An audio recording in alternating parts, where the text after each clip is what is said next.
Good morning, ladies and gentlemen. Everybody ready to get started? Got lots of great information to get to you today, and we apologize for the cold. We've been doing this for 21 years. This is as cold as it's been. We heard 16 below, so we appreciate how hardy you are and how committed you are to learning about the Colorado economy and helping us move forward.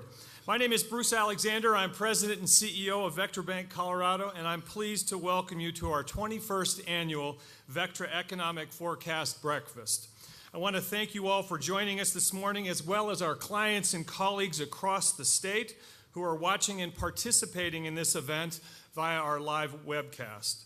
Before we get to our speakers, I'd like to take a minute to recognize the Metro Denver Economic Development Corporation and the Denver Metro Chamber of Commerce for their support over these past 21 years as co-sponsors of this event. Today we're going to be talking about the health of the economy. With so much discussion around healthcare these days, we thought it was time for an economic checkup, if you will, to see what the diagnosis is for Colorado in 2014. We invite you to hear from our distinguished speakers this morning and join in the discussion with these experts who will provide their insights on the ailments and remedies of our economy. The banking industry and credit environment, especially for small business and real estate, are likely to be topics again this year. Vectra Bank, as part of Zions Bank Corporation, is proud to say that it has continued lending during these past down times. Our portfolio remains strong and is growing, and we are among the top lenders to small business in the country. And I know we have the SBA representatives here today. Greg Lopez, thank you for your attendance. At a time when regulation, legislation, and access to capital has changed how our industry works, we're proud that our consistency, creativity, and understanding of the Colorado economy has allowed us to continue lending and serving our customers. Just as important as lending, Vectra Bank is committed to adding value to our customers and providing them with the information and solutions to move their businesses forward. Our guest speakers today will take a close look at our local, state, and global economies and dive into what to expect for the future. This knowledgeable panel of experts we've assembled will help us become better students of the economy to help ensure our businesses remain fit in the coming years. Patty Silverstein, Chief Economist for the Metro Denver Economic Development Corporation, is going to launch our morning with a discussion about the metro area and the state's new growth pattern. Next, we'll hear from Dr. Richard Wobekind, Associate Professor of Business Economics and Finance at the University of Colorado Boulder, who will discuss business sector trends and Colorado's continued road to recovery.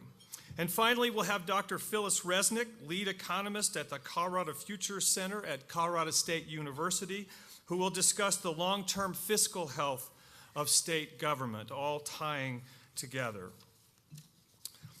When our morning closes, I hope you will have information and insights to capitalize on our re-emerging economy. We'd also appreciate your tweets during the event. Our Twitter hashtag for this event is #VectraForecast, all one word, so you can send your observations out to everyone in Colorado. So I'm happy this morning to introduce you to Patty Silverstein. Well-versed on the local economy, Patty is Consulting Chief Economist for the Metro Denver Economic Development Corporation and author of the Chamber's monthly economic newsletter, and also President of Development Research Partners, a real estate analysis and economic development research company. Please help me in welcoming Patty Silverstein.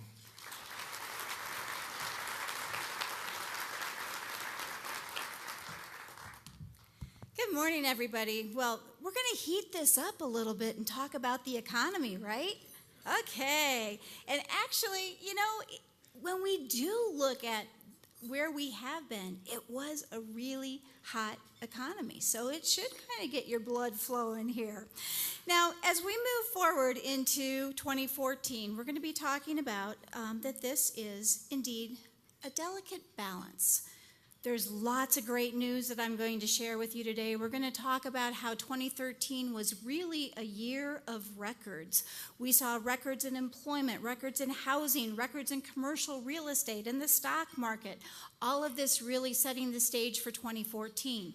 But it is indeed a delicate balance. And when we talk about that delicate balance, we recognize that yes, we are on a major growth trend here, but we also need to be wary because something could knock us off this balance at any point in time. So we're going to keep that in mind as we talk about all of the good news here, that there are some things that we do need to be careful of. In this presentation, I'm going to talk about both our business side, so what we see going on with business hiring patterns, what industries are growing and expanding, as well as then talking about what's going on with our consumers. Starting here with our businesses. So first of all, with our businesses, even as you struggle to reach that top, you have to maintain a balance of where should I be spending my money? And I think that that's going to be the big decision for our companies today is, am I ready to start adding these new employees? I need to start growing this market. I need to start growing my business, but can I indeed add those additional employees? Because we recognize that adding employees does indeed take some money. There are also some great real estate opportunities that companies can be looking at, and but we're in an era of rising interest rates.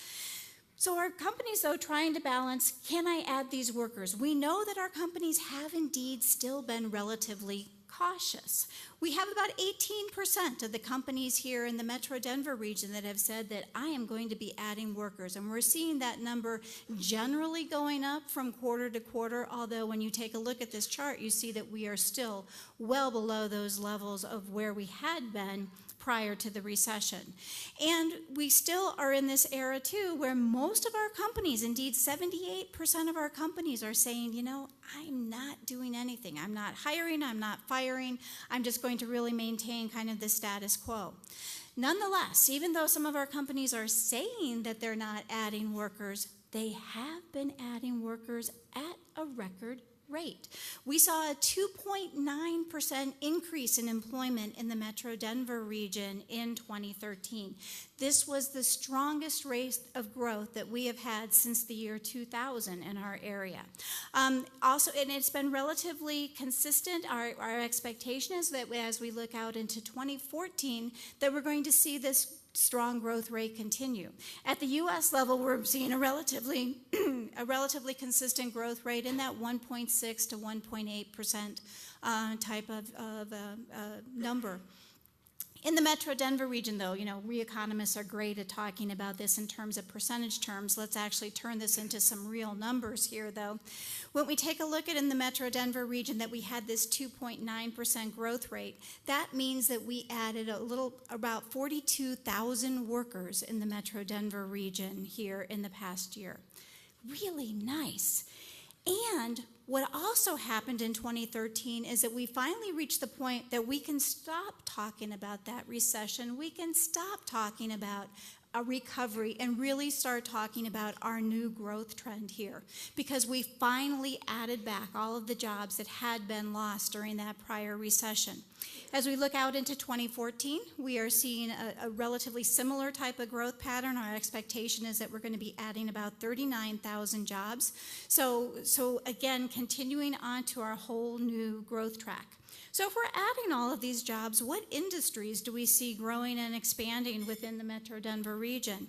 Well, this chart, first of all, we're going to take a look at it both in terms of industry clusters as well as by how we define all of the industries according to the federal government standards. In this chart, we look at the largest industry sector group, which is professional and business services here in the Metro Denver region, all the way down to transportation, warehousing, and utilities, which is our smallest group.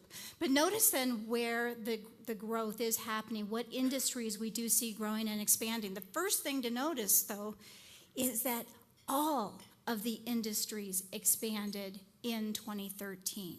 So we had this very broad-based type of increase here. So that was very good news, because that broad-based type of increase in all the industries also reflects a broad-based increase in all the various occupations that we have out there. Fastest growing, natural resources and construction. Those are combined in the data here, so our oil and gas industry is on a very strong growth track right now, and also the construction industry, and we'll talk about that a little bit more in just a minute. The other big growth industry remains professional and business services, and that's really nice. That's our largest industry, experiencing a very strong growth rate, and generally when you see that growth in professional and business services, that is an indication that you're seeing overall economic growth, because many companies will outsource some of their types of services, their accounting, their legal, that whole range of professionals that are within the professional and business services prior to adding workers onto their own staff. Now, when we talk about all of these, the employees, we're actually missing a very large component of the Colorado economy, those sole proprietors. Indeed, Colorado has the third strongest representation of sole proprietors in the country. Guess who number one is? No guesses. Montana. Montana has the strongest concentration of sole proprietors. Number two is Idaho. So what do y'all have in common here? Montana, Idaho, Colorado. These are areas that are definitely very forward-thinking. We are very independent. We like our lifestyle here, too. And so that's what attracts many of these sole proprietors. Now, there are some folks that do become sole proprietors that maybe really don't want to be there. Maybe they moved into that position out of desperation, but what we hope is that the bulk of those sole proprietors, those entrepreneurs, those innovators, will really go on to grow and expand their company here within Colorado. Now, when we take a look at our industry clusters here in the Metro Denver region, we actually do bring in a lot of that entrepreneurial base here as well. So here in the Metro Denver region, from our economic development strategy, is focused on 8 key industry clusters, everything from aerospace and aviation on through energy, financial services, software, a very broad range of industries, a very broad range of occupations that go along with this. Now, one of the fun ways of showing this information is through what we call our bubble charts here. When we take a look at the employment growth rate in this, you will notice this goes back to a dark period of time, first of all.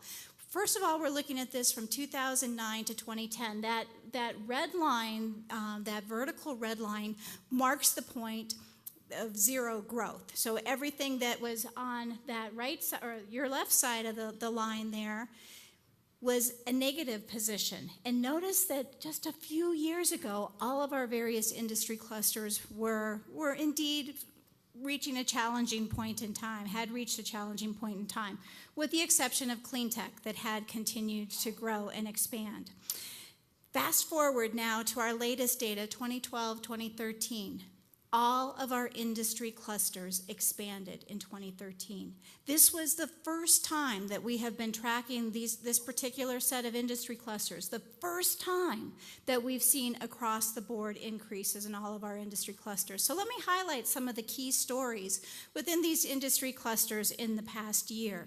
So again, a very broad base, broad brush of industries that we do focus on in terms of our economic development efforts. First key point here, just because your industry is not one of those key industries that we are focusing on in terms of our economic development efforts, does not mean that you're not important. All industries, all growth are really very important. But these are the industries that we are really targeting through our economic development efforts, through our marketing efforts, through our outreach efforts, really trying to very diligently help these businesses grow and expand, because we see these as key opportunities for our future here. Even telecommunications increased this past year. Telecommunications is the green bubble there. This is the first time that telecom has been expanding once again in the Metro Denver region in the past several years. So we're starting to see some stability in this marketplace. The Metro Denver region, of course, still has one of the strongest concentrations of telecommunications employment in the country, and we're starting to see these companies again stabilize and start into a whole new growth track. On the energy side, there are two components of energy that we look at. That fossil fuel side, which was the fastest growing industry in 2013 here. When you take a look at this chart, it is the one that is farthest on the right, indicating that it is the fastest growing industry. That has switched places now with clean tech. Clean tech used to be, clean tech or renewable energies, alternative energies, had been one of the fastest growing industries. Its growth rate has slowed a little bit, but combined fossil fuels and clean tech together give us our balanced energy economy here in Colorado. And we are seeing some great new opportunities on the solar side, on the wind side, on the oil and gas side, expansions that are going on there. So again, Colorado's position in the energy environment is definitely maintained as we move into 2014. Another key industry is the aviation industry. It's the red bubble that's kind of within that big pink bubble there. Aviation, we've seen some really exciting news in the past year with the advent of the Tokyo flight, the Denver to Tokyo flight. We're seeing some expansions out at DIA in terms of new gates, and then also in terms of all of the infrastructure, and I'll say a little bit more about that in just a moment. The other key industry to watch right now is that yellow bubble, which is the IT software industry. Here in Colorado, and more specifically in the Boulder and the Denver area, we are a hotbed for technology startups. Indeed, Boulder is ranked as #1 when it comes to tech startups. Denver is generally ranks in number 4 to 6 type on most all of these various surveys. We are an area that is really focused on all of the app development now for the mobile devices, cloud-based computing, and again, pulling in all of those proprietors, all of those innovators, those entrepreneurs. We are attracting this very young talent that is attracted to the lifestyle. We're seeing this influx of these young professionals into the Lodo area and to other areas all throughout the metro region. So I think that this whole IT software industry is one that we're going to see growing even more rapidly in the years to come. So I could talk about all of these various industries and what's going on with them for a very long time, but I won't do that. But I will refer you to the metrodenver.org website, where we have complete reports on all of these industries, highlighting all of the activity, the key trends, and the key reasons for these companies to grow and expand within this region. So moving on then, so we're seeing this employment growth, we're seeing an expansion too, we're seeing improvements in our commercial real estate markets. Again, 2013 was a year of records. In 2013, we had all of our various commercial real estate types improve. We saw all of them showed declining vacancy rates. Indeed, the industrial vacancy rate reached the lowest rate on record here within the Metro Denver region, and all of them are now starting to see rising lease rates. So definitely very much so an improving real estate market, and indeed the emerging trends in real estate had identified the Metro Denver region as the 11th best commercial real estate market in the country. Well, now we're starting to see all of these improvements in the commercial real estate market then fueling new construction activity. If you take a look at office, industrial, and retail, add them all up together, you get about 3 million square feet was completed within the Metro Denver region in 2013. This was a 50% increase over what we had completed in the prior year in 2012, when we had just about 2 million square feet. And notice that we have a significant amount of space that is currently under construction. And this space that is under construction represents build-to-suit properties. You know, we saw some of the build-to-suit properties completed this past year, such as the Trizetto headquarters in Douglas County, on through to the Trimble headquarters up in Westminster, all through to the IMA headquarters located here in downtown Denver at Union Station. So a very broad brush of that build-to-suit activity, and we're also seeing new speculative construction coming back into the marketplace, especially when it comes to the industrial side, because again, a very low vacancy rate right now on the industrial market, that we are starting to see those announcements of new industrial construction as well. The other key piece of the construction activity that we're seeing within the Metro Denver region is infrastructure construction. So Fast Tracks is progressing and progressing very rapidly. We had the West Line that opened up in 2014. We're going to see the East Line, the Gold Line, the I-225 line, and the US 36 bus rapid transit lines all opening by 2016. We have the North Metro line that will be beginning construction too this year with completion by 2018. So all of the Fast Tracks activity definitely lending a hand to the construction market. Again, DIA expansion, we have the hotel being built there, the whole Fast Track center that is being built at DIA, as well as concourse expansions there. And of course, we're also seeing new construction activity related to some of the tragedies that we have experienced within the state with the fires, the floods, all of that rebuilding activity is going on as well.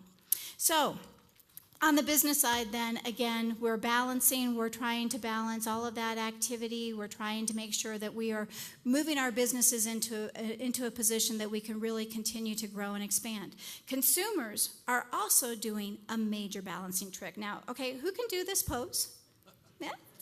It's kind of tough, and that's kind of how all of us consumers are feeling. Are they trying to balance our spending patterns, our saving patterns, where do we invest, is really pretty tricky these days. But consumers, nonetheless, we're starting to feel a little more upbeat, starting to feel a little bit happier. We're out there spending some more money.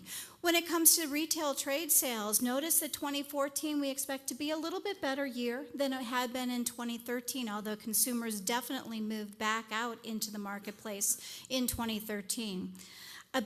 The largest ticket item, though, that most people generally purchase, that most consumers generally purchase, would be their home.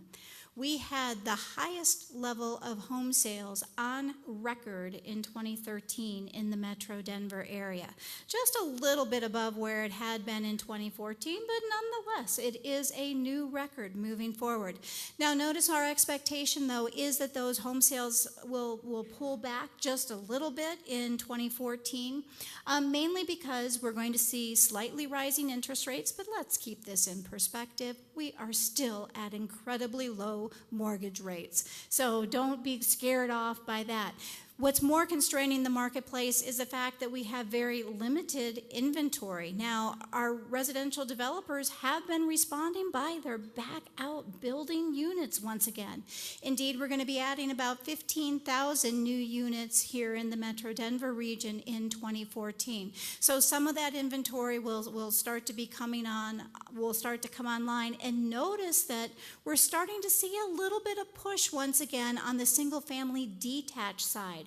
For a while, and it still is the case that much of our construction activity is in the multifamily side, but we are starting to see single family come back in vogue, and we're starting to see some increases and improvements in that activity. The strong home sales have led to rising prices. We have reached, again, a record high in terms of our home prices here, both when we take a look at it from an average price as well as a median price. That differential between Metro Denver and the U.S. has gotten greater over the years, but we should start to see our prices start to moderate here in the metro region, and U.S. prices start to increase a little more rapidly as that whole residential recovery really takes hold all across the rest of the country. So from an economic development standpoint, yes, we are an expensive housing market, but we're also a housing market where our homes do tend to really maintain their value. So it is a delicate balance out there. Businesses are balancing, consumers are balancing. There are these challenges, and we're going to hear from some of those challenges, especially when we take a look at some of the state government issues. But recognizing, too, we're in an era of global economic uncertainty. Some of our emerging economies are starting to slow their growth rate, which will have an influence here in Colorado and in the U.S. Businesses are still seeking some clarity on what's going on with taxes, what's going on with government spending. We've been seeking that clarity for a while. I think we're going to continue seeking that. But there are tremendous opportunities, strong job growth, an active commercial real estate market, a more confident consumer, and those hot home sales activities to warm you up on a cold day. So with that, have a terrific 2014, and may you balance well.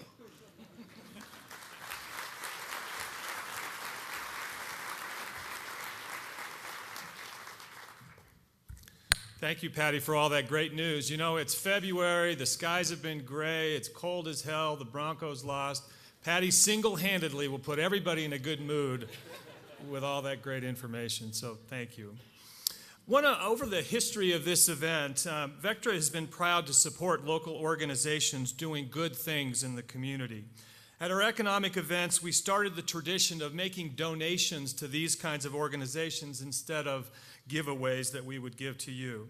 Today, we'd like to recognize somebody that's really going to make a difference, I think, in the state of Colorado going forward, and that's the Colorado Nonprofit Social Enterprise Exchange. This exchange, which is a project of Intersector Partners and J. Voiles Nonprofit Consulting, supports nonprofits in building more sustainable, unrestricted sources of funding, as well as they teach nonprofits how to act like a business and build a sustainable enterprise that can actually recycle capital into the marketplace. And it allows organizations more flexibility in meeting their missions and supporting economic opportunity in low-income communities, a really fascinating business model. So I'd like to welcome this morning Rick Zwetch and his team from the Exchange, Brooke Kramer from fellow sponsor with Vectra Centrinsic Investment Council, as well as representatives from 6 of the 8 organizations that are part of this year's team in developing nonprofits. We'd love to recognize the wonderful work you do, so Rick, Brooke, would you please stand and let us congratulate you on the great work you're doing? Are you out there? Please help us. There they are over here in the corner. Thank you so much.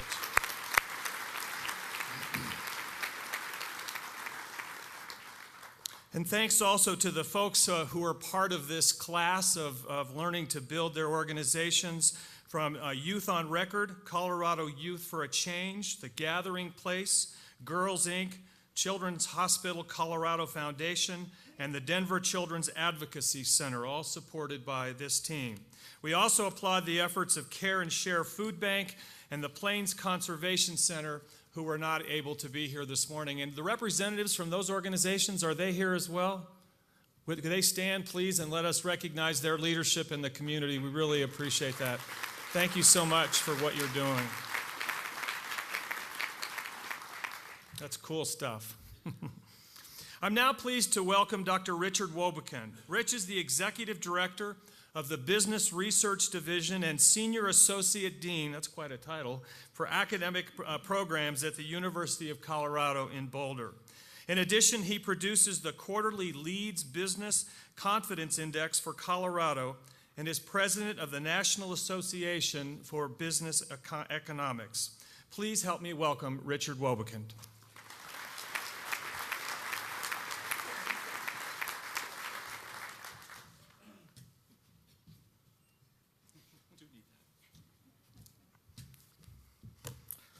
The title's in lieu of compensation. You just got to know. And for the people out there, I'm sorry about the glare on this side, so it is what it is. So, some things you can't control.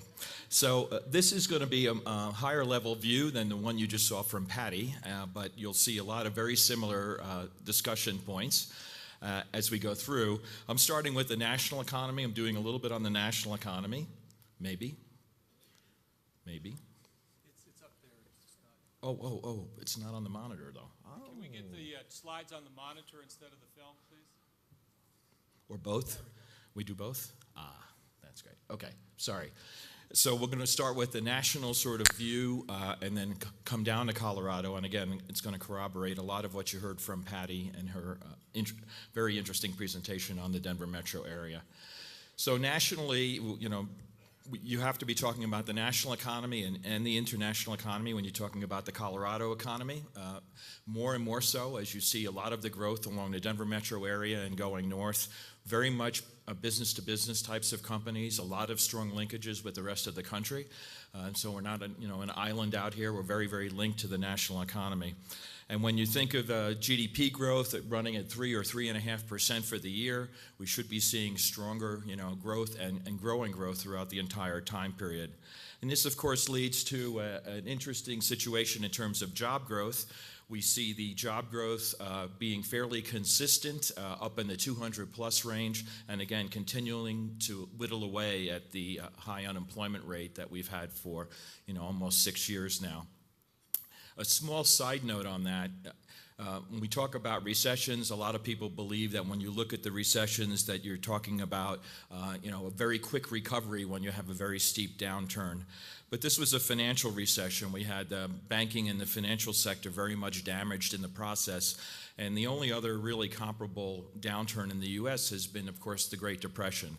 There have been other downturns like this in other parts of the world, and there's been a lot of academic research on this topic area, and typical recoveries from financial recessions run from about 5 to 9 years. So we're very much on a typical path, unfortunately, in terms of the job recovery. And again, that has a lot to do with the financial sector having recovered at this point, providing a lot of capital, as Bruce was mentioning in his introductory comments, and really being healthy to support the growth of small business.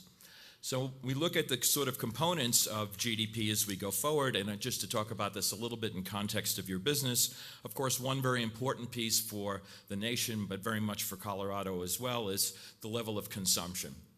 This is fueling retail sales. This ultimately fuels retail sales revenues, tax revenues for the coffers of the state and local governments. And one reason we're kind of bullish on the state and the country as a whole is that we have this growth of almost 3% for this year and for next year. Higher growths of personal income with no changing tax rates as we had last year, and then again, stronger growth. Another piece, of course, is the wealth effect that you see illustrated on this slide.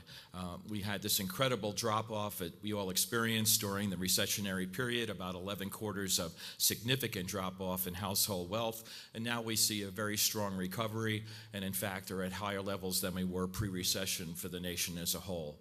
So we have income growth, we have wealth growth, and if that isn't good enough on its own, you also see a growth in the ability to afford credit.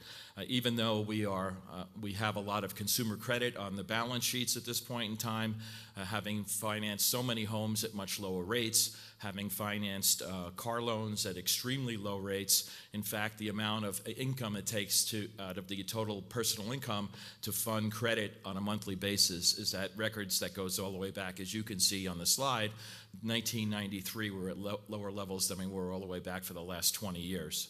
So income is up, wealth is up, credit levels are low in terms of financing of credit levels are low, and all of that paints a picture that has one wild card, and the wild card is confidence. So when we look at the confidence index overall, the index of consumer confidence, we see that that is recovering. It's been okay, but it really hasn't gotten back to pre-recession levels. And so we constantly are looking at the confidence levels. Will they support the continued growth? Will they take a shock from a down stock market over the last few weeks that we've seen? And that's sort of a wild card, if you will, a little bit in terms of the strength of the recovery.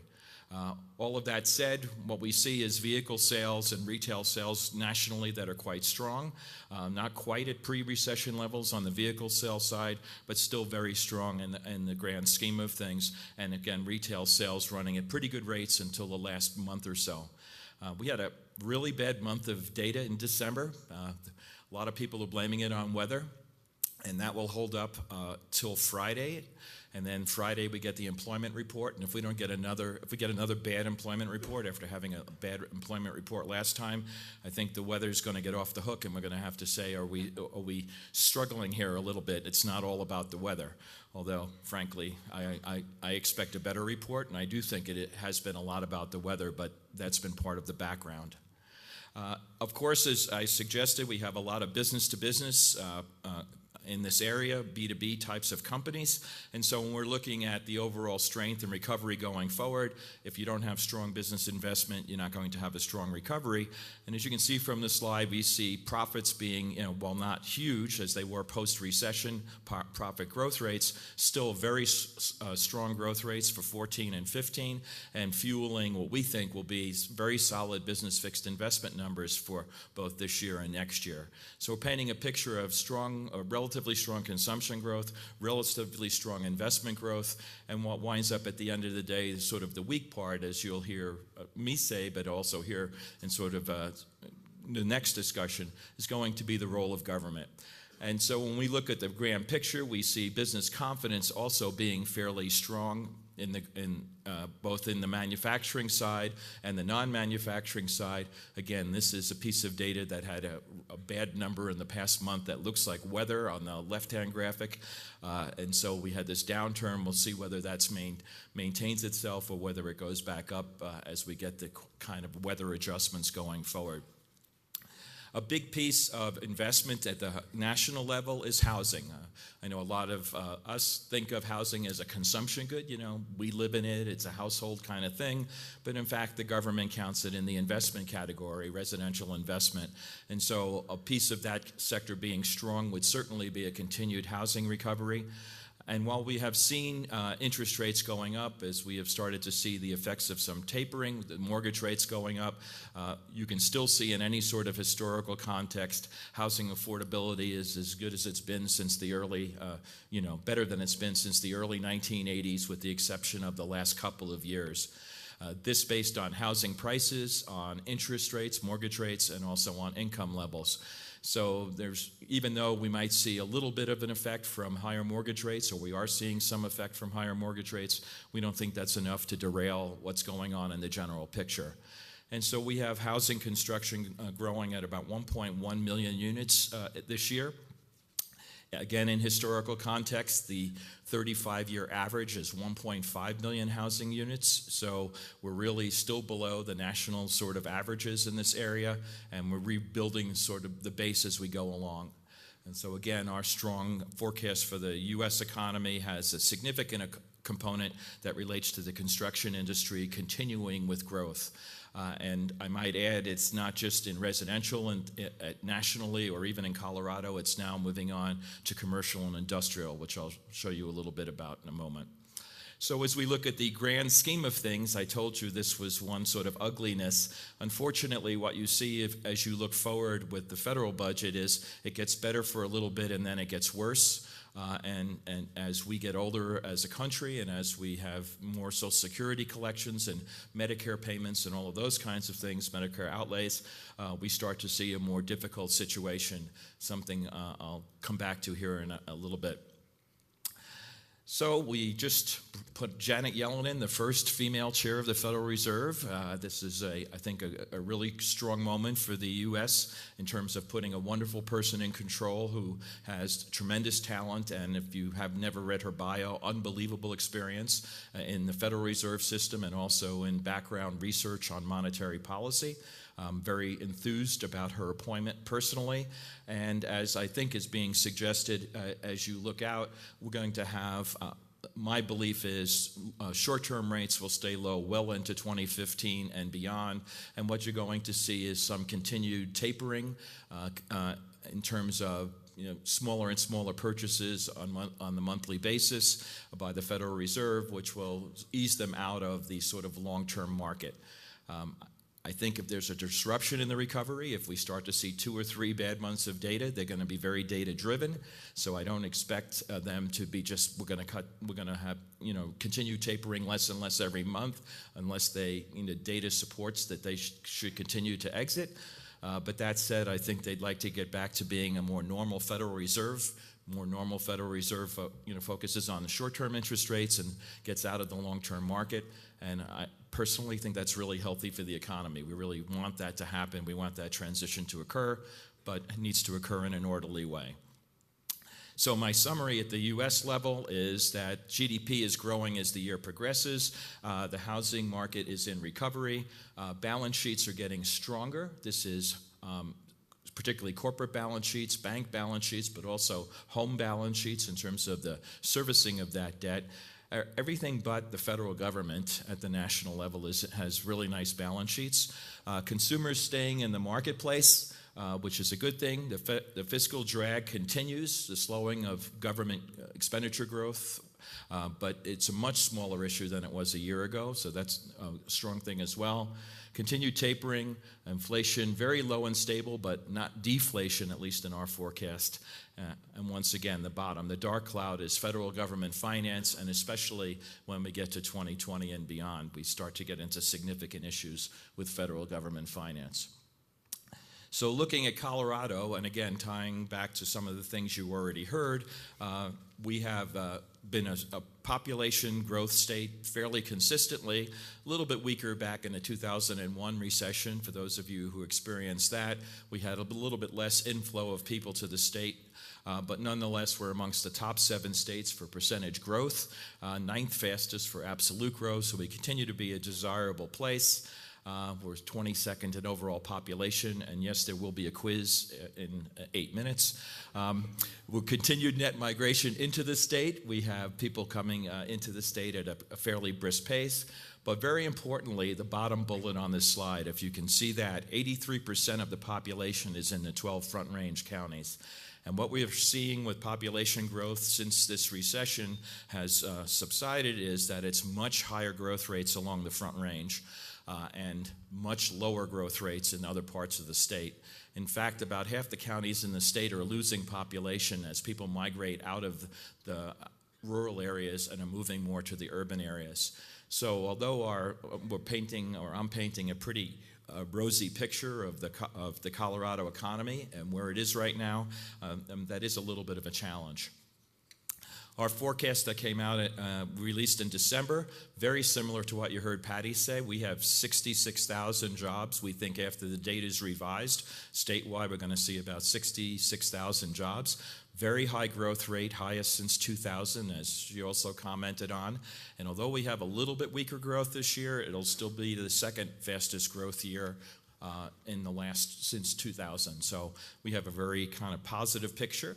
And in fact, when you look at the numbers that she was alluding to, if you take Denver and Boulder, MSAs were up about 2% from our previous peak.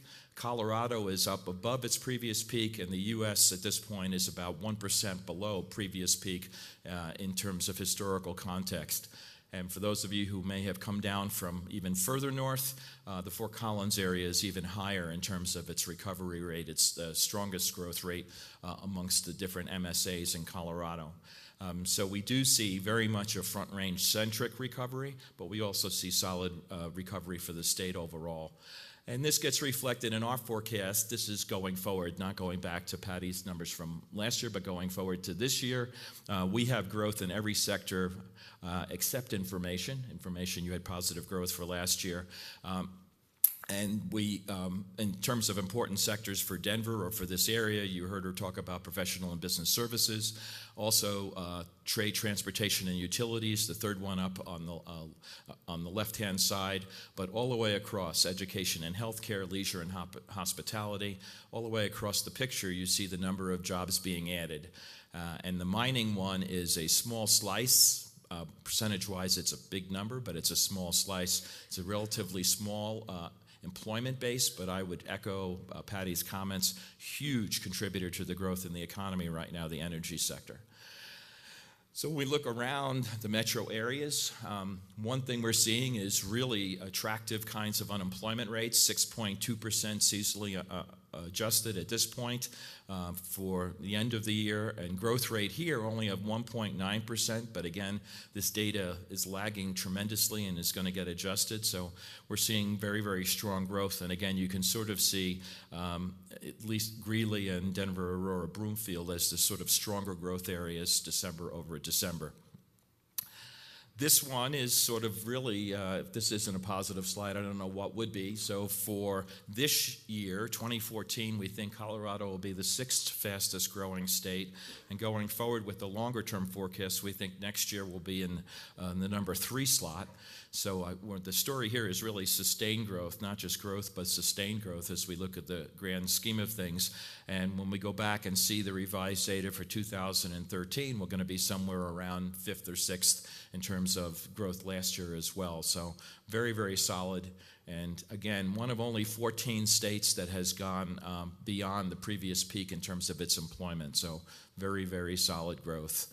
And this has led to now over 2 years of being past the same quantity of wages. So this, of course, influences retail, any sort of purchasing power on the part of consumers, the ability to afford homes, and so on. But again, significantly past peak, a lot of purchasing power back in place. And so we're seeing, really solid numbers. With time constraints, I left a couple of slides out, but I'd point out that we had the fastest growth of personal income from Q2 to Q3 of last year. The most recent data, we were the #1 ranked state for personal income growth as well. So I think we're seeing a lot of things looking backwards that are telling us the state did well. And the question, of course, is going forward. We're suggesting it's going to do quite well, but it's a forecast, as the name implies. So a couple of quick comments about some sector numbers and then just some concluding slides in my last couple of minutes. One thing that you heard that we're back past peak in the Denver area, broad-based in terms of looking at SMAs around the state or MSAs around the state. Housing prices are up 7.8% in Colorado, third quarter over third quarter. So we have had strong growth, even looking at adding up all the different MSAs around the state, including Pueblo, Grand Junction, and so on. So very solid growth around the state, not just Denver, Aurora, Broomfield, but in a broader context in terms of home prices. And that's leading to growth in starts of single and multifamily, as Patty suggested to you, but we're also seeing strong growth in both the non-residential and the non-building areas of the economy. So in the grand scheme of things, we're back to 2007 construction levels, not quite at 2006 levels, but again, very strong construction, broadly based, residential, non-residential, and non-building infrastructure construction as well. So this is strong for the construction sector, and of course that's an area where we've had somewhat persistent unemployment. We lost a lot of construction jobs, and we've been slow absorbing some of those people back into the economy. Retail trade, again, very consistent with what you saw. We're up in the 5% range. Inflation unadjusted, around 3% inflation adjusted. So, and again, you can see on the left hand, the sort of mountain graphic on the left hand, purchasing power is back at levels that it's been before. So one area that's positive in the short run is the general fund projections, and may mean some additional funds for education or transportation or other things. You'll hear the longer term story in the next segment, so I'm just going to make the comment that it's good in the short run. I want to say the positive thing. So with that, and we have the state factors being Colorado outperforming the nation in employment growth, broad-based employment growth, meaning across the sectors, falling unemployment, a growing population. We do think weather continues to be a factor for agriculture and tourism. Home prices are rising slowly and steadily. Construction and technology remain strong, but the dark cloud for sure at the state level is state government finance over the longer haul. Again, something you'll hear a lot more about in about another minute. So we do a few longer term things or confidence pieces, and I just wanted to close with these last 2 or 3 slides. This is our quarterly confidence index that we do, the Leeds Business Confidence Index. Again, survey of business confidence, very strong at this moment in time in terms of telling us that there's both capital expenditures and hiring, but just overall optimism on Colorado is very high. It's up in the mid-60s amongst our business survey people. In terms of new business filings, a lot of small business discussion going on in the room today. We have new business filings data that we process from the Secretary of State's office. We model around that, and that is extremely strong in terms of new business filings and new business creation going forward in terms of new entities and a forecast. And lastly, we have a longer-term forecast that we do at the state level as part of our revenue forecast for RTD, for the RTD area. And I'll close with this slide and just say, if you look at these numbers for a moment, prosperity continues on in our forecast, very sustainable. until latter part of the decade where you start to see some of the population effects and retirement effects influencing the growth rate and employment. So with that, thank you. I know my time is up and I need to move on. Bye.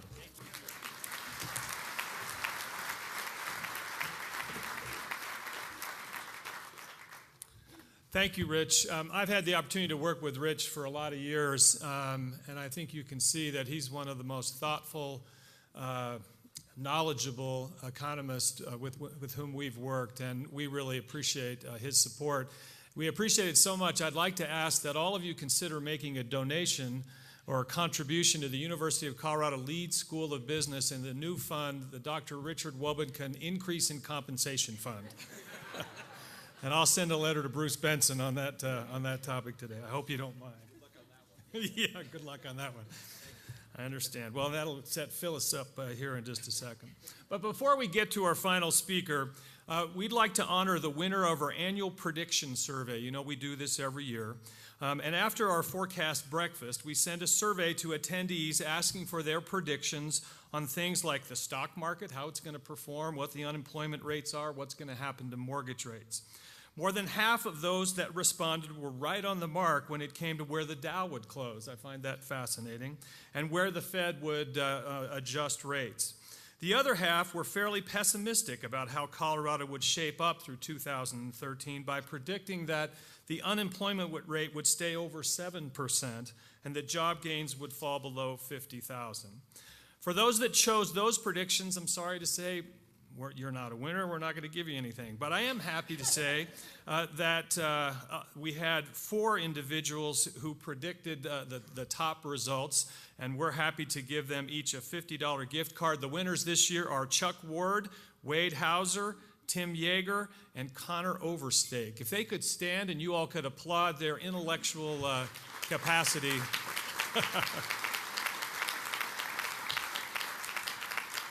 I saw them all interviewing our speakers earlier, so they're already getting ready for next year. So thank you and congratulations. This year's survey will be in your email inboxes this afternoon, so please look for it and send your predictions for 2014. And also take a minute to provide us with feedback on today's event as well. We value your input and want to make sure this event continues to be relevant in the future. And as you can tell from today, we're constantly trying to find new information that's relevant to you, not only in how you run your business, but how we all impact the state of Colorado. And this is why we brought our final speaker here today. We've worked with Phyllis for several years in other economic events around the state. And I hope she's not going to bum you out. But one of the interesting challenges ahead of us as a state is not only the great economic direction that we're having, as we just heard about, but also what's up with the state of Colorado and its budget and its economic direction and its political infrastructure. A lot of fascinating challenges ahead of us. And so I'm really pleased to welcome our final speaker, Dr. Phyllis Resnick. Phyllis is the lead economist at the Colorado Futures Center at Colorado State University. In addition, she's an independent consultant with a practice that focuses on economic forecasting, revenue and fiscal sustainability studies for state and local governments, and economic impact studies. And today is her birthday, and so we're all wishing you happy birthday, and thank you very much for coming to speak to us on our birthday. So please help me welcome Dr. Phyllis Resnick.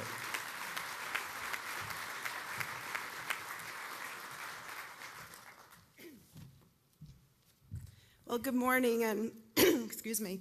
Thank you to Vectra Bank. This may be the first and last invitation I get to speak at this event, so I'll apologize at the beginning of this for potentially bumming you out. I'm going to share with you today is actually an update of a study that we started working on in 2010. We've recently updated it this December. And just a little story, when I did my first presentation on this study back in 2011 after we released it the first time. It was at a large event. I was the last speaker of the day. They were heading into a cocktail party. The event ran late. And halfway through my talk, they opened the bar in the back of the room, and everyone went and got a cocktail. And at that moment, I decided we should never do this speech without cocktails, so I apologize. I tried to get mimosas flowing this morning. It didn't work. But as the introduction suggests, I am here to talk about what the state fiscal forecast looks like in the long term. So not the state economy, but what the state budget looks like in the long term. And while the picture that's on the slide on the screens right now doesn't look that good, I will tell you that it actually looks a little bit better than when we did this work 2 years ago. So what this picture is showing you, the bars on this graphic are showing you expenditure pressures in the state programs that are funded by the state general fund. The blue part of those bars are the three largest programs in the state budget. That is the state share of K-12 education, the state share of the Medicaid program, and the Department of Corrections, the prison system in our state. And if you look at the green part of the bar, that's everything else that's in the state budget, including, I'm sorry, Rich, the Department of Higher Education.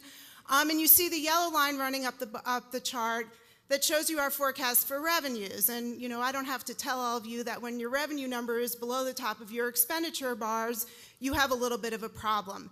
So where's the good news, you're asking? Well, the good news is if you look at the year 2025 on this chart that I have up here now, you see that not only can we fund those big three programs that are represented in blue, but we can also fund a fair share of what's in the green part of the bar. When we did this work 2 years ago, we actually found the revenue line running up right at the intersection between the blue and green parts of the bar. So some of you may have heard the old quip that soon the state budget will be left doing nothing but educating, medicating, and incarcerating folks.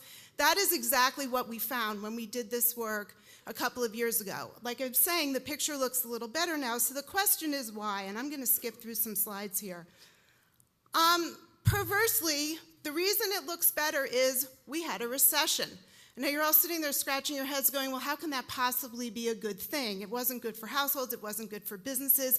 How could it possibly have been good for the state budget? And in fact, it was not good for the state budget during the recession years, but what we're calling some echoes of the recession are actually serving to make the picture slightly better in the aftermath of the recession. So one is on the revenue side, one's on the expenditure side. I'll take you through two of those, and then I'll take you through something specific to tax policy in Colorado, which is, of course, making it look worse. The first echo of the recession is on the revenue side. And what we found is, as aggressive as we could forecast 2 years ago, a full recovery with revenue commensurate with that kind of recovery, we've actually seen revenue come into the state budget more strongly than we expected to see when we did this work 2 years ago.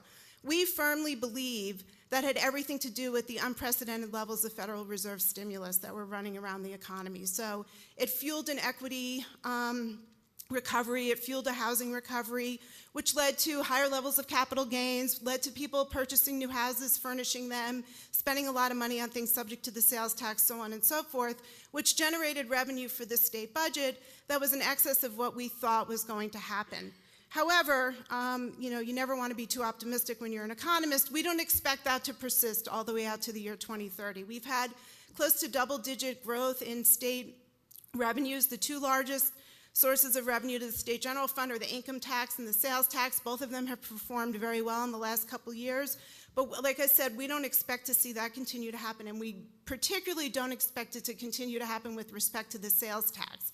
We see moving forward significant headwinds in the face of the sales tax that really are not all that cyclically economically based. They're more based on demographics and some broader economic trends. So you see our long-term forecast for sales tax falling short of where we had performed over the last 20 to 30 years.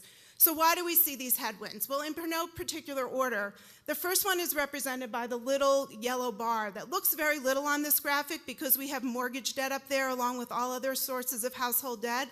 But if I took mortgages off this graphic, that little yellow bar would all of a sudden be the big yellow bar on that graphic, and that is student loan debt. For the first time in our nation, student loan debt in total is pushing $1 trillion. Much of that debt is concentrated with younger folks who are coming out of college with higher levels of debt than ever before. Student loan debt is the one source of debt that did not deleverage during the recession. Every other source of debt, we saw pretty significant deleveraging at the household level. Student loan debt continued to grow precipitously through the recession. And in fact, as I mentioned, it's concentrated in the cohort that you see is facing still persistently high levels of unemployment in the economy. So what does this mean? 16 to 24-year-olds are still facing 15% unemployment nationally, even as as national unemployment has come down overall. So some of you may be very familiar with this phenomena. I call it the 25-year-old who's living in your basement. We're seeing kids come out of college with higher levels of debt than ever before, having a harder time getting their jobs than ever before, and maybe not ever before, but than in a long time. What do we know about that? We know that if young folks don't get on that job trajectory early on, that overhang tends to stay with them long into their earnings years. That means what? If they're living in your basement, they're not buying their first home, they're not getting married, they're not having children, they're not furnishing that home, they're not buying things for their children, and so on and so forth. We expect this to actually stay with us for quite a while. In addition, this is the cohort that we all very affectionately refer to as the millennials. And one thing we're seeing about millennials is that they don't really like to behave like most of us behave. So most of us want to own a car. They don't want to own a car. They want to go borrow one of those little bread box-sized cars that's taking up all the spots around the city. Most of us want to buy in stores. They don't want to buy in stores. It's cool to swap things with each other. It's cool to buy on eBay and Craigslist. Many of us stayed in a hotel last night. They don't stay in hotels. They couch surf and use Airbnb. So we're seeing very significant changes in behavior. Whether that will persist as they move into their 30s and 40s and their prime earnings years or not remains to be seen. But at least right now, there's indication that they don't want to behave in the economy the way the large generations before them behaved. What else is facing the sales tax? Well, I won't spend a lot of time on this. We all know the issue. Sales are migrating consistently to the internet. We do not do a good job of capturing all those internet sales in our sales tax base. My partner in this project, Charlie Brown, some of you may know Charlie, and I have a long-standing argument about whether Congress will be able to agree on anything by the year 2030 and handle this problem. This is going to be a little bit out of character for me, but I'm actually the optimistic one that they will pass some kind of law to capture remote sales into the sales tax base. Charlie's firmly convinced they can't even decide, when to go to the bathroom. And so we have to do something about capturing those e-commerce sales. This is not a trend that's going to reverse itself. I like to tell people I have a 9-year-old niece. She already has a smartphone. If she also had a credit card, she'd be probably shopping on that phone all the time. That's not likely to be a behavior that will change when she's old enough to drive and go to the mall. The next thing that's been facing the sales tax for a very, very long time. We have a sales tax code that was created in the middle of the last century. I like to say we tax things that if you pick them up and you drop them on your foot, they hurt you. We tax the purchase of goods. Well, folks, we're a society now that doesn't really buy goods anymore. We purchase services now. So we have a 20th century sales tax code that taxes the purchase of goods. It was created at a time when about 60 cents out of every household dollar was spent on those goods. We're now living in a world where we buy services, and it's projected that by the year 2030, about 28 cents on every dollar will be spent on those goods. So we have a mismatch in the way we tax. And the last thing that is affecting our sales taxes, and will continue to do so, is the fact that, and economists never say things unequivocally, but I will go out on a limb on this one. In this state, we are getting older and not younger. You see the state demographer's projections for households headed by someone 65 and older. One thing we know about older households, they don't want any more stuff. In fact, they'd be very happy for you to come to their house and take their stuff away. So we're sort of getting a double whammy with respect to the sales tax. We have young folks who are not demonstrating wanting to spend the way we spent, and we have older folks who will become a larger part of our economy who aren't buying those things subject to the sales tax anymore. And because of that, our long-term forecast for general fund revenues is falling short of its long-term historical average. So while revenues have come in stronger in the short term, which has helped our picture relative to when we did this work 2 years ago, we don't expect that to persist. We expect there to be headwinds on the revenue side. The other echo of the recession is on the expenditure side. Two things we really didn't see coming. The first one was we have record low levels of inflation, especially given the level of stimulus that's been in the economy. We have programs in the state budget that are either implicitly or explicitly tied to the rate of inflation. The largest one being K-12 education, where per pupil funding is required to grow by the inflation rate per Amendment 23. Well, when you have inflation running at about 1.6, 1.7% a year, you have a lot less cost pressure on K-12, Low inflation puts less cost pressure on Medicaid and a lot of other programs in the budget as well. So our forecast for expenditure pressure at the state level has come down because the inflationary pressures are weak in the economy. The other thing that we really didn't see coming, again, is related to the 25-year-old living in your basement. 25-year-olds living in their parents' basements tend not to start families. We've seen a significant delay in household formation and infertility in our state. This is an echo of the recession that's likely to stay with us for a very long time. The state demographer in her current forecast has 118,000 fewer Coloradans in the 0 to 18 age cohort now for the year 2030 than she did when we did this work before the recession had fully presented itself. Babies that aren't born today will not be in our K-12 system 10 years from now. So we've seen cost pressure on K-12 come down both because of inflation and because of delayed household formation. And because of that, we see cost pressure overall in the state general fund delayed about 3 years. So the level of expenditures we expected to see in 2025 won't happen until about the year 2028. So far, a whole bunch of good news. Revenue's coming in higher than we expected. Although we expect that to slow, it's given us a higher base. Cost pressure's lower because of inflation and household formation changes. But from the annals of you just can't make this stuff up, here in Colorado, we never lose an opportunity to sort of make our situation worse with our tax policy. So let me slow up here a little bit and tell you a little story that goes back all the way to 2009. In 2009, the state legislature passed House Bill 1293. What House Bill 1293 did is it used a mechanism that is used in many other states around the country to create a pool of money to expand Medicaid to folks who otherwise would not be eligible. This pool of money is called the hospital provider fee. It's a voluntary assessment that hospitals are making upon themselves. So hospitals are essentially assessing themselves for every bed night that is consumed. They're creating this pool of money. They're giving it to the state. The state then uses that money to expand Medicaid and leverage federal dollars. In 2009, every dollar raised by the hospital provider fee brought in $1 of federal funds. Seems like a good idea. Many other states do it, so we went ahead and did it. We were in a recession. It provided for more folks to have health care. Fast forward to last year, the state decided to once again use this hospital provider fee to expand Medicaid once again under the Affordable Care Act. The nice thing about the Affordable Care Act with respect to this program is all those folks to whom we extended in 2009 will also be eligible for the enhanced federal match. So ultimately, these dollars will be leveraged 9 to 1. We'll get $9 of federal funds for every dollar of state funds we spend. So what's the problem, you're asking me? Well, the problem is in every other state of the country where this is a really good idea, they don't have something that we have here called TABOR.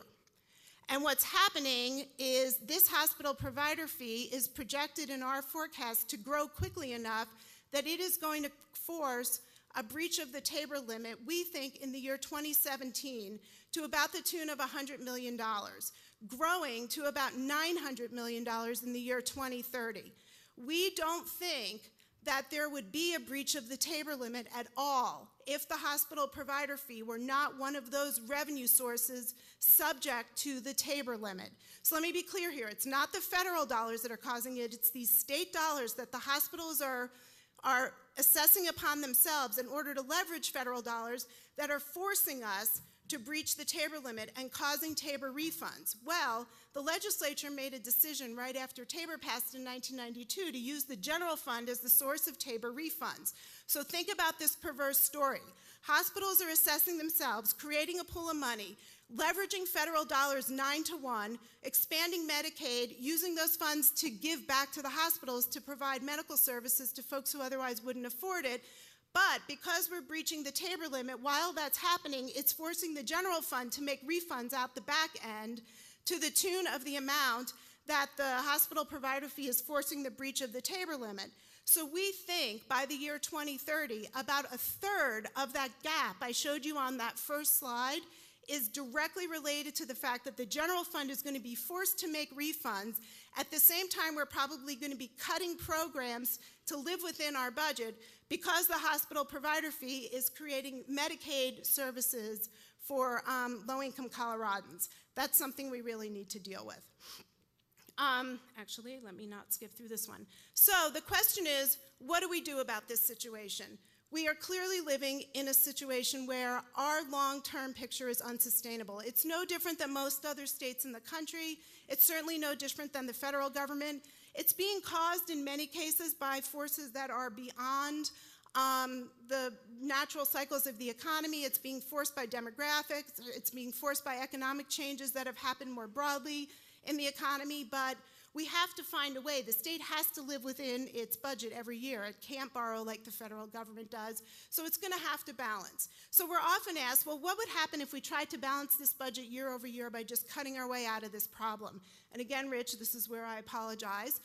We have gone through multiple scenarios of cuts. There's sort of infinite numbers of ways the legislature could decide to cut, but every scenario that we build that is at all reasonable, where we protect things like funding for prisons and we continue to fund K-12 at some basic level, no matter what we look at within the state budget, cuts always point back to one place, and it's the education system we have in this country. Cuts to us, cutting our way out of this problem to us always comes back to a full defunding of higher education by about the end of the decade, and some continued targeted cuts in K-12 that we've continued to use since the recession. So feeling that sort of balancing the budget on the back of the education system isn't really a sustainable course for the state to take either. It sort of doesn't add to economic development. It doesn't make for a viable place to live. We've tried to come up with some other options that might serve to help this problem. So what's on the screens right now shows you a kind of recommendation for a solution that we've been testing through our speeches this year. The first thing is we have to get that hospital provider fee out from under the Tabor limit. Two ways to do that. One is, I like to joke, the state could hire my partner Charlie and I to go around it in 30 seconds or less, convince people in a soundbite that they should go to an election in November and essentially vote to eliminate their own refunds. I was with a team of legislators the other night, and they said, yeah, that'll work really well. You put the words Medicaid, taxes, and Tabor all in one sentence, and I'm sure you're going to have a successful election in Colorado. Thinking that that's not really something that's likely to happen, there is another way we could do that. We could create what's called an enterprise within the state budget and move the hospital provider fee into an enterprise. An enterprise is a business activity within the government's budget that doesn't get more than 10% of its support from general tax bases and has revenue bonding authority. We've done this before. We did it with tuition. We've done it with the lottery. We are starting to hear some rumblings that there's some talks going on down at the Capitol to try and find a way to do this. If we can do that, we take care of about a third of the problem in the year 2030. The next thing we think needs to happen is we need to look at the sales tax. We are clearly left with a sales tax, as I think I argued earlier, that was created to match an economy that we don't live in anymore. So what we've modeled in this one solution is to extend the sales tax to some purchases that are made mostly directly by households. So these are things like getting your nails done and your hair cut and your house cleaned and your dog groomed and paying sales tax on the labor part of your auto repair. We did not tax doctors in this scenario. We didn't tax accountants, lawyers, all the other business-to-business and professional services, not because we like your attorney better than we like the person who cuts your hair, but simply because when you start taxing business-to-business transactions, you get a lot of pyramiding of those taxes. It becomes a very onerous tax system. So we said, what if we just looked at those basic household or personal services that we're all starting to consume? Well, it turns out if we did those two things, as you can see on this graphic, the blue and yellow bars show you those two solutions, getting the hospital provider fee out of Tabor and extending the sales tax to services. We could take care of pretty much all of this problem through the year 2020. After that, really, and I don't have time to take you through why we're saying this, but after that, solving the long-term state fiscal problems has to do with fixing the way we fund K-12 education. And you're just going to have to trust me on this. We're not saying we spend too much or not enough. What we're saying is for the amount we would like to spend or for the amount the legislature is trying to spend on K-12, the system we're using to fund that is broken. The reason it's it's broken is that the local property tax as a partner with the state general fund for funding our schools has become increasingly unproductive. That has everything to do with Tabor and the School Finance Act interacting with each other.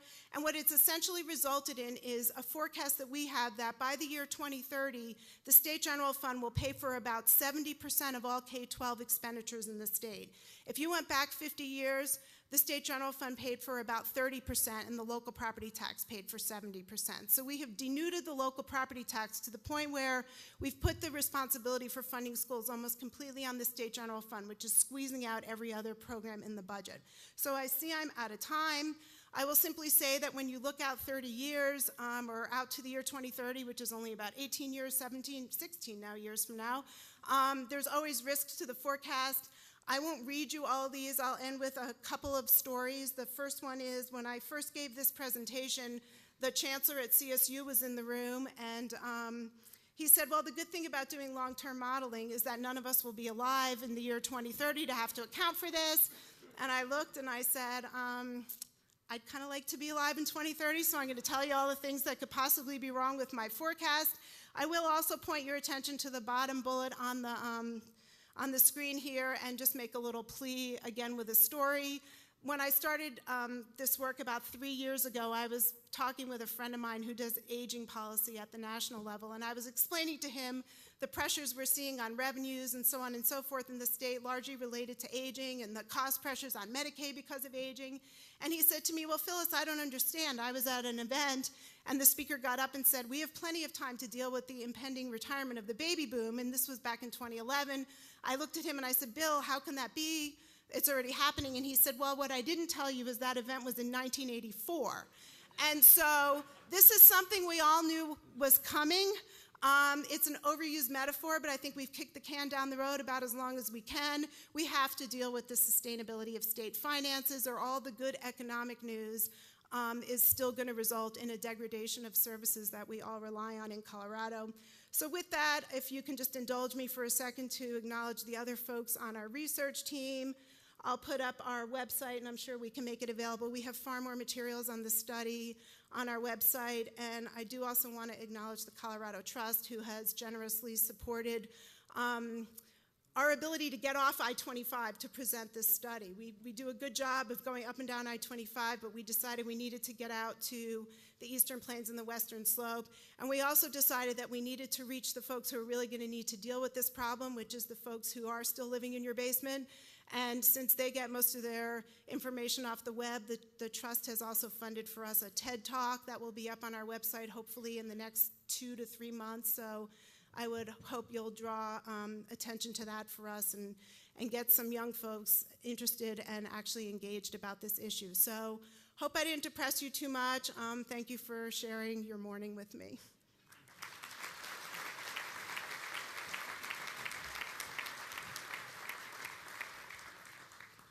It's too bad that Phyllis isn't very passionate or knowledgeable about the state budget.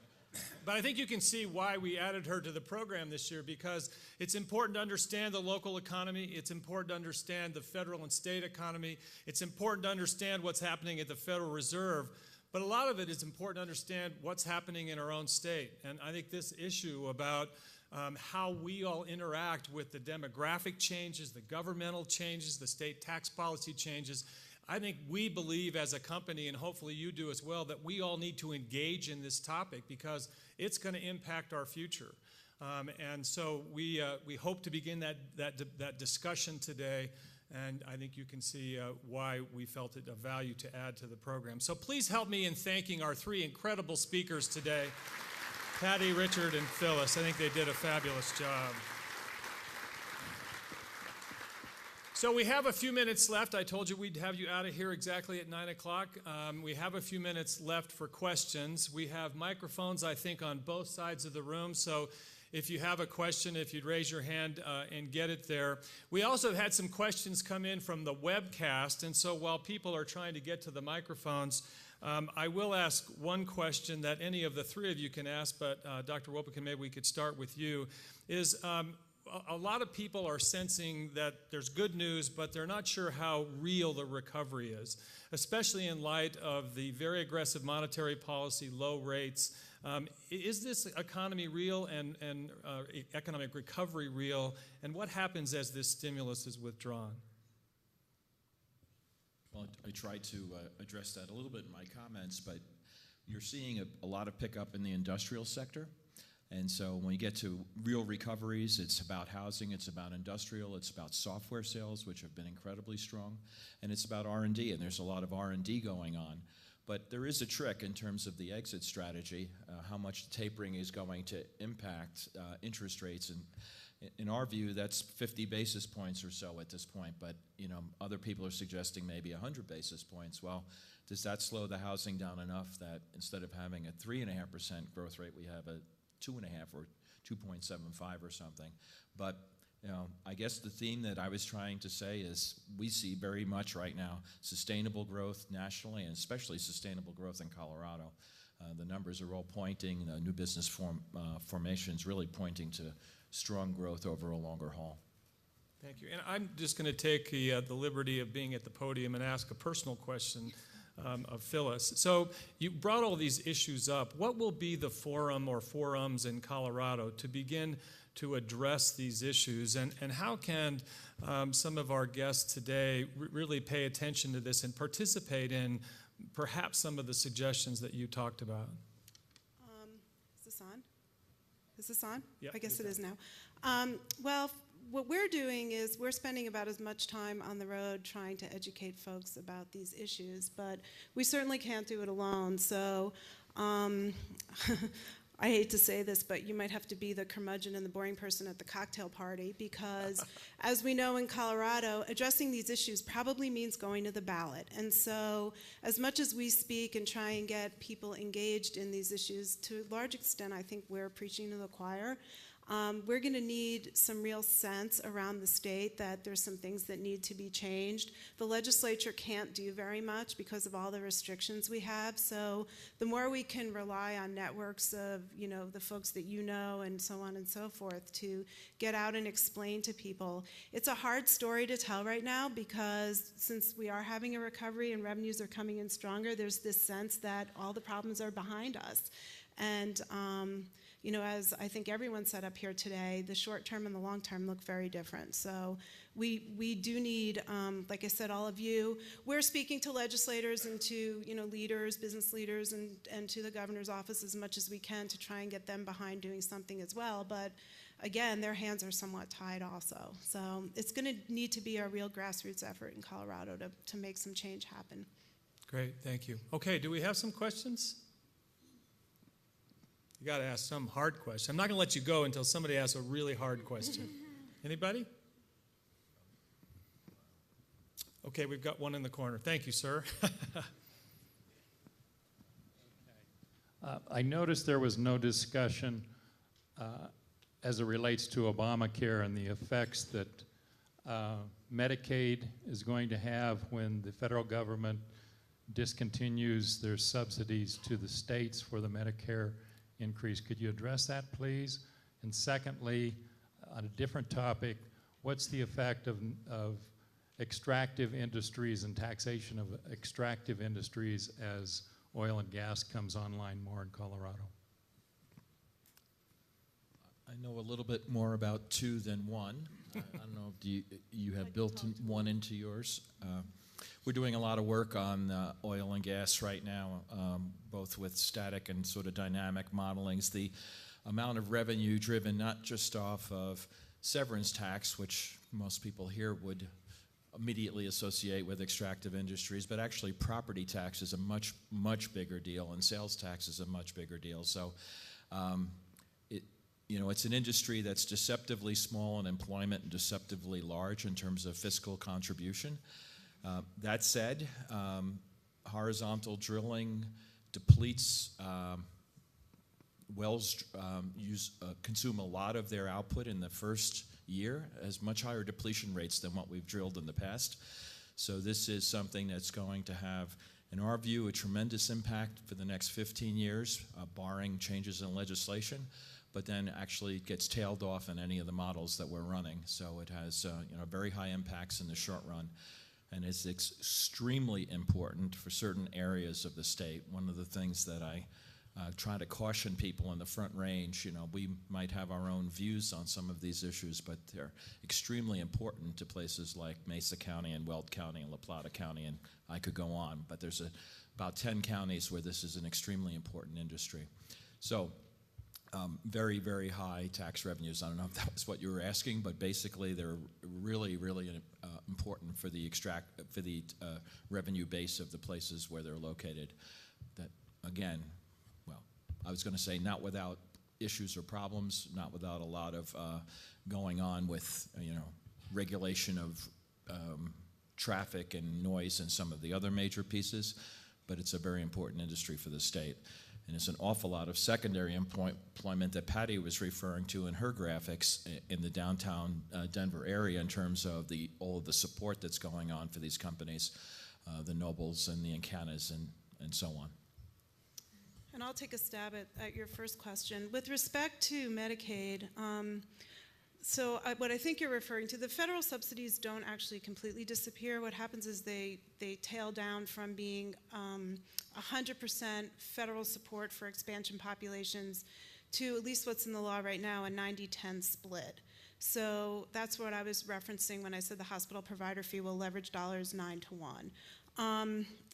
We have that factored into all of our models. It's kind of a picky point, but the state has opted not to use the general fund to pay for the expansion populations. It's opted to use that hospital provider fee I talked about. So really the whole expansion that happened under the Affordable Care Act with respect to Medicaid doesn't have a direct impact. Where it does have an impact is if the hospital provider fee would fall short of its ability to pay for the state share of those populations. But one thing I'd like to say with respect to Medicaid, and maybe to dispel some myths, is that as big and important an issue as expansion is, it is absolutely dwarfed in the state by the effect of Medicaid long-term care as we age, which is something that the general fund will need to support for most people who are Medicaid eligible. So what I mean by that is, and I didn't have time to talk about this, but if you are elderly and you have exhausted all your personal resources and you need, sort of say, nursing home care, you could become eligible for Medicaid, in which case then the general fund would pay 50% of your support and the federal government would pay the other 50%. And really what's driving the state budget with respect to squeezing out other programs when it comes to Medicaid is really long-term care and not the expansion that we did in 2009 or under the Affordable Care Act. So we've got to deal with this issue about how we fund aged care in this country is probably really the biggest issue with respect to Medicaid. We hear all the time from customers. We meet with them regularly and ask them what some of their concerns are in the issue of the Affordable Care Act and what impact it's going to have on all of us as businesses. What does that mean? And it is a big dialogue. We actually had one other question that came in through the webcast that relates to this for Patty. And that is there is an apparent incentive in the Affordable Care Act for companies to move from full-time employees to part-time employees so they pay less into the system. Of the 42,000 new jobs created in Denver, do you have a sense of how many of those are part-time, and do any of you see that as a trend moving forward? The data doesn't allow us as much as we would like to be able to slice and dice it according to full-time versus part-time, so we don't have a good answer on that. What we have been seeing, though, is that the average wage associated with those workers has actually been going up, and going up at a pretty substantial pace once again. So we're starting to see those wages increase. If it was a lot of part-time type of employment, you wouldn't expect to see that wage increasing quite as rapidly. But we have heard the rumblings. We have heard the companies are, really looking to shift to more part-time to avoid some of that. But I guess I put it back to the businesses. As many of our businesses are trying to grow and expand our operations, does it really make business sense to pull those folks in as part-time when you really do need full-time workers in order to grow and expand your businesses the way that you would like to? So the jury is still out. Want to add? I'm just going, we're going to get in a much more competitive labor environment in Colorado. We're already seeing it in certain parts of the metro area and up north. And that's going to be one of the things that is going to be a disincentive for people who are hiring, sort of building on Patty's comment. We don't see nearly as much of that, and we actually see people talking about that as part of their package right now, that's something they're providing, so as sort of an incentive. But there has been some data nationally that has supported that people have been hiring more part-time as we've rolled into this, and I think that's in the rearview mirror. Whether that can continue as the economy gets better and unemployment rates continue to come down will be a question that we'll answer next year. Okay. Well, we've come to the end of our time. For those of you who still have questions, our speakers will stay up here afterwards. You're welcome to come up and chat with them. For those on the webcast, we'll certainly try to take your other questions and get answers for them. I hope you found today to be of value. At Vectra Bank, we really believe in adding value to customers by providing information, context, helping to anticipate the future. And I think we heard today that while things are really good, we can't become complacent in that context, that we really need to be focused on looking at these demographic trends, these political trends, these economic trends, to ensure that we work together to improve the economy of our state. So thank you so much for being here. As I say every year, for those of you who are customers, we truly appreciate your business. For those of you who aren't yet customers, we look forward to changing that in the next year. Thank you all very much for being here. Have a wonderful 2014.